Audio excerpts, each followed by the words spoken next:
What we do today echoes in eternity. This quote fits perfectly in the life of Abraham Lincoln. Hello, class. Today I'd like to talk about the Lincoln Memorial. However, before we get there, I want to give you a quick bio information on Abraham Lincoln himself so you have a better understanding. Abraham Lincoln was the 16th President of the United States. Before this, he was a self-educated lawyer and also a member of the House of Representatives.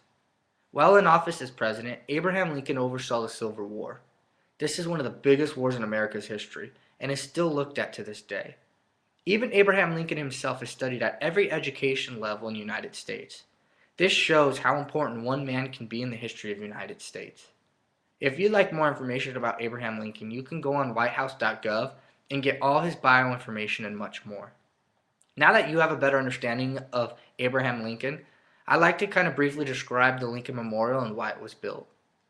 Unfortunately, 14 April 1865, Abraham Lincoln was assassinated by John Wilkes Booth. This kind of took the United States by surprise and kind of shook everybody up. However, 2 years later, President Taft allowed $2 million to go to the Lincoln Memorial Foundation so that they can build a monument in honor of him and what he's done. This monument was built in 1911 by Henry Bacon. The monument to this day stands 190 feet long, 119 feet wide, and nearly 100 feet tall. There's 36 columns surrounding this building. The 36 columns stand for the 36 states in the Union before Abraham Lincoln was assassinated. I'd like to take a moment to show you a picture of the memorial so that you can see and have a better understanding of what it is I'm talking about. Although this picture doesn't do the justice for the pure size and beauty of this monument, I encourage everybody to get out there and visit it. It is totally the best experience ever. This picture was pulled from googleimages.com. Now that you have a better understanding of the exterior, I want to take you in the interior, where the good stuff is at. The north and south side of the wall are engraved the inaugural speech in the Gettysburg Address. It's pretty breathtaking to be able to read those on the wall and see both of them. But the best feature is the 19-foot tall structure that is the statue of Abraham Lincoln sitting on that chair. It kind of puts things in perspective when you got a bigger view of him instead of just a silhouette on the penny.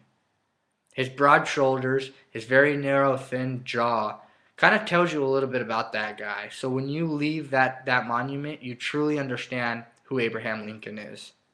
It weighs over 175 tons, which is a ridiculous amount. This monument was opened in 1922 to the public. The memorial is visited by millions of visitors each year, and it's site to many large public gatherings and protests. Even Martin Luther King Jr. himself delivered his famous speech, "I Have a Dream," right in front of the monument. The monument is open present 365 days a year. I highly encourage everybody takes the opportunity to go out there and visit this monument. It is extremely breathtaking, and there's so much history behind this monument itself, and it really shows you how much this man meant to the United States of America. Today we kind of talked about Abraham Lincoln. He was the 16th president. He was a lawyer. He was part of the House of Representatives, and unfortunately he was assassinated. However, a monument was built after him. There's a lot of symbols and a lot of meaning behind this monument.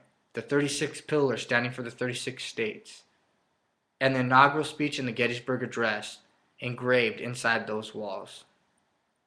If you have an opportunity to go out there and visit this, it is very breathtaking, and you will walk away glad that you were able to visit such a monument like this. I'd like to leave the class with one last thing. The opening quote, "What we do today echoes in eternity." This man lived that quote out. Can you be the next Abraham Lincoln and have a monument dedicated after you? Can you be the one to change the world? I thank you for taking this time to listen. I look forward to hearing everybody else's speeches, and I look forward to working with everybody else. Thank you.